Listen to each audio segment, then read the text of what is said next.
Hello la team, j'espère que vous allez bien. Ici Joël Pédanissi, fondateur du podcast Point sur les i, mais également entrepreneur à mes heures perdues. Et aussi, le plus important, je suis également étudiant à l'Université de Kinshasa, dans la faculté de sciences, mathématiques et informatiques. Alors, beaucoup de gens me posent la question de savoir par rapport à l'entrepreneuriat, euh, quels sont les livres que je conseillerais peut-être à un entrepreneur qui vient de débuter dans ce domaine.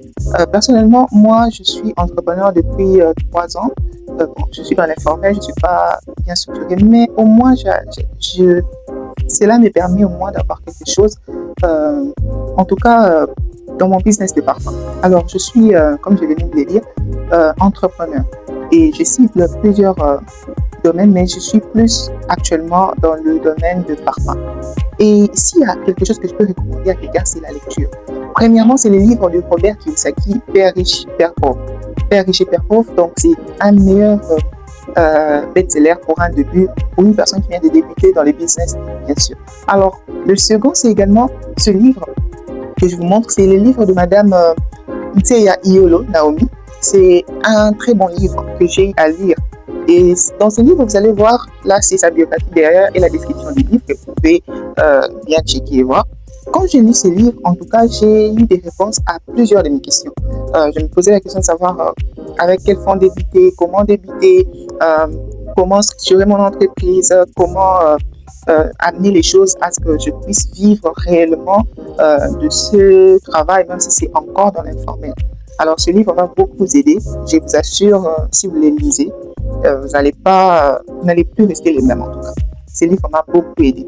Et je veux voir cette partie où Madame Nteya Naomi répond à cette question. Quel était votre rêve d'enfance concernant votre avenir? Est-ce l'entrepreneuriat? C'est la même question que plusieurs jeunes se posent actuellement.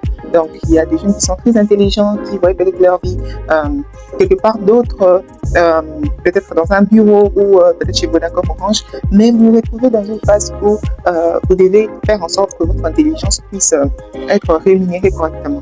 Alors, l'entrepreneuriat peut être une très belle alternative. Alors, je vous en prie, par rapport à ceux qui se posent la question de savoir si l'entrepreneuriat est fait pour tout le monde ou pas, vraiment, il faut essayer. Essayer d'abord de faire quelque chose, essayer de se lancer.